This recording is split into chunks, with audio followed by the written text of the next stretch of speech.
भारत के सभी राज्यों की खबर SNS न्यूज चैनल पर, खबर जो आपको रखे सबसे आगे। नमस्कार, मैं विशाल पटेल। खबर SNS टीवी में एक बार फिर से आपका स्वागत है। आइए ले चलते हैं उत्तर प्रदेश की कुछ खास खबरों की ओर और दिखाते हैं आशीष सिंह की यह खास रिपोर्ट। नमस्कार, खबर SNS न्यूज चैनल में एक बार फिर से आपका स्वागत है।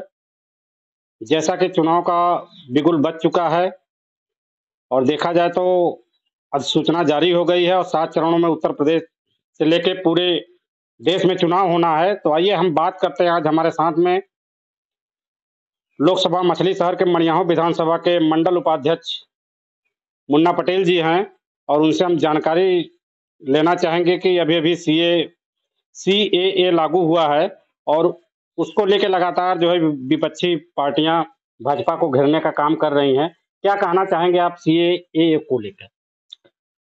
आशीष जी, सबसे पहले तो मैं अपने देश के यशस्वी प्रधानमंत्री नरेंद्र मोदी जी को ढेर सारी शुभकामनाएं देता हूं कि इस देश में भारतीय इतिहास का ये मान लीजिए कि ये स्वर्णिम युग है, जिसमें अनेक सामाजिक जो गंभीर मुद्दे थे उसको हमारे प्रधानमंत्री के नेतृत्व में निर्णय लेने का काम किया गया है। उसी में से एक है CAA।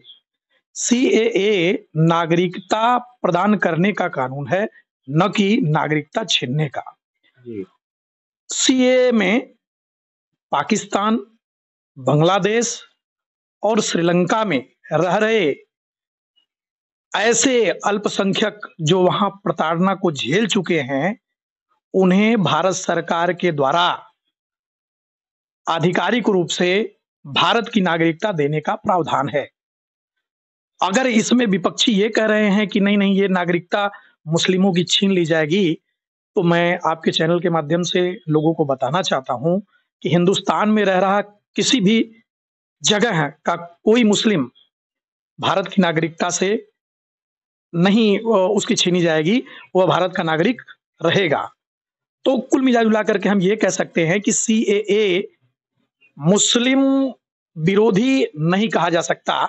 जी बिल्कुल, देखा जाए तो एक तरीके से लोगों के हित में यह CAA लागू हो रहा है, लेकिन विपक्षियां इसको मुद्दा बना रही हैं। देखिए, उसमें कहने का तात्पर्य यह है कि जो CAA में है, गैर मुस्लिम, चाहे सिख हो, चाहे बौद्ध हो, चाहे फारसी हो, जैन हो, ईसाई हो, जो भी केवल मुस्लिम को छोड़ करके, चूंकि ये जो पाकिस्तान, अफगानिस्तान आदि देश हैं वो मुस्लिम बाहुल्य देश हैं, तो वहां आप उनके खिलाफ अत्याचार होगा ये हम कल्पना नहीं कर सकते।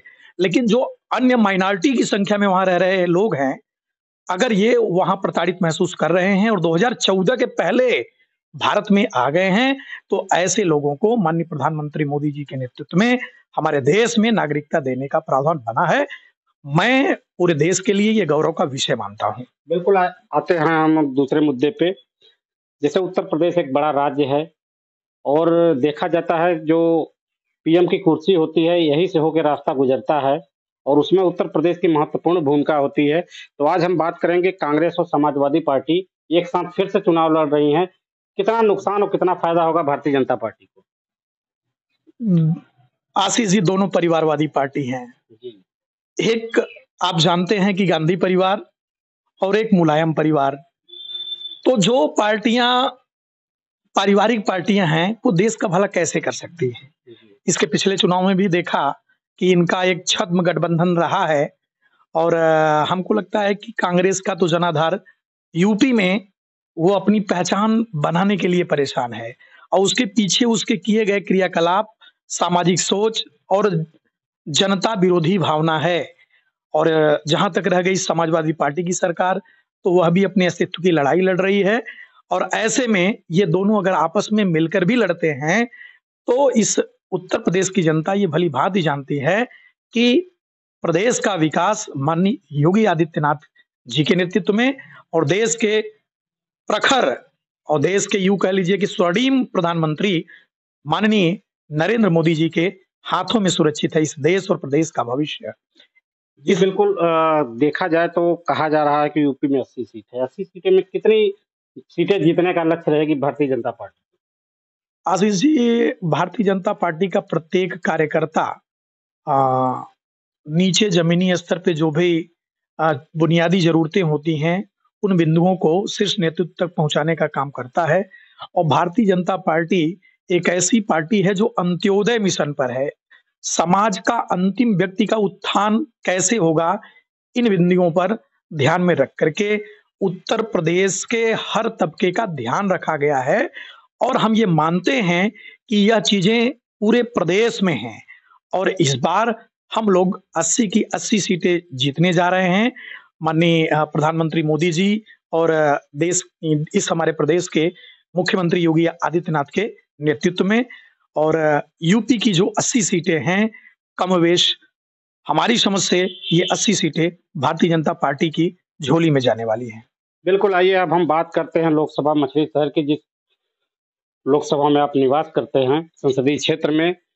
क्या लग रहा है कि यहाँ के मौजूदा सांसद बीपी सरोज जी हैं, कितना विकास हुआ बीते 5 साल में मछली शहर का? आशीष जी, माननीय सांसद जी के विषय में हम क्या आप कभी भी चट्टी चौराहे पे कहीं भी आप जान लेंगे।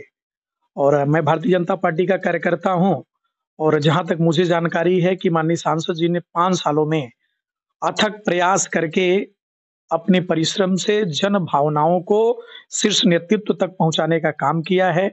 इसके लिए जो आवागमन की असुविधा हो रही थी, उसमें 3 नेशनल हाईवे, 3 नेशनल, जो हजारों करोड़ के नेशनल हाईवे, 3-3 नेशनल हाईवे का निर्माण कराया है।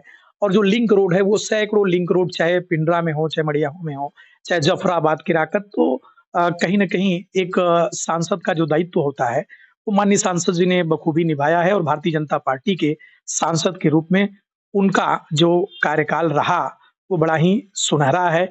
इसके अतिरिक्त जो भी आम गरीब आदमी अपने स्वास्थ्य समस्या को लेकर के गंभीर बीमारियों से जूझता हुआ उनके यहाँ जाता है, तो वो बिना किसी हिचक के मेडिकल है, तो वो बिना किसी हिचक के मेडिकल एस्टीमेट बना करके शासन को पैसा उपलब्ध कराने के लिए प्रेषित कर देते हैं, भेज देते हैं।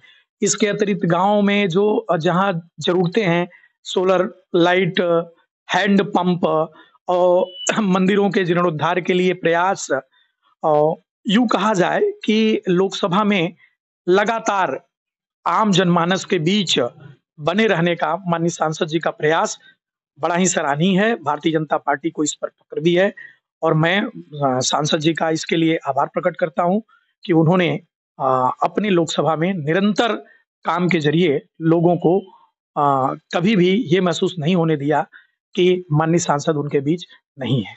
कुछ ट्रेनों के ठहराव की बात हो रही, तो कहाँ-कहाँ ट्रेनों का ठहराव हुआ, उसके बारे में थोड़ा बताएं। देखिए, हाँ आशीष जी, इस लोकसभा में एक समस्या थी लोगों को आने जाने की, बाहर आने जाने की। तो जब लोगों ने इस समस्या की ओर माननीय सांसद जी का ध्यान आकृष्ट कराया, तो डोभी, मड़ियाहू, पिंडरा में कई महत्वपूर्ण ट्रेनें ठहराव की व्यवस्था माननीय सांसद के द्वारा शासन को भेज करके की गई हैं, जिससे आम जनमानस में एक उल्लास है। और सबसे महत्वपूर्ण यह है कि बाबतपुर एयरपोर्ट के पास एक जो ब्रिज है, उसके बन जाने से वहां जो जाम की समस्या थी, वो वहां के लोग बड़े, जब अगर आप जाएंगे वहां पे, तो वहां के लोग बड़े प्रफुल्लित हैं, क्योंकि वहां आए दिन जाम लगता था। जी, तो बिल्कुल देखिए, ये हमारे साथ बने हुए थे मंडल उपाध्यक्ष मुन्ना पटेल जी। तो लगातार आप हमारे साथ बने रहे ऐसे ही बड़ी खबरों के साथ, खबर SMS टीवी न्यूज चैनल में।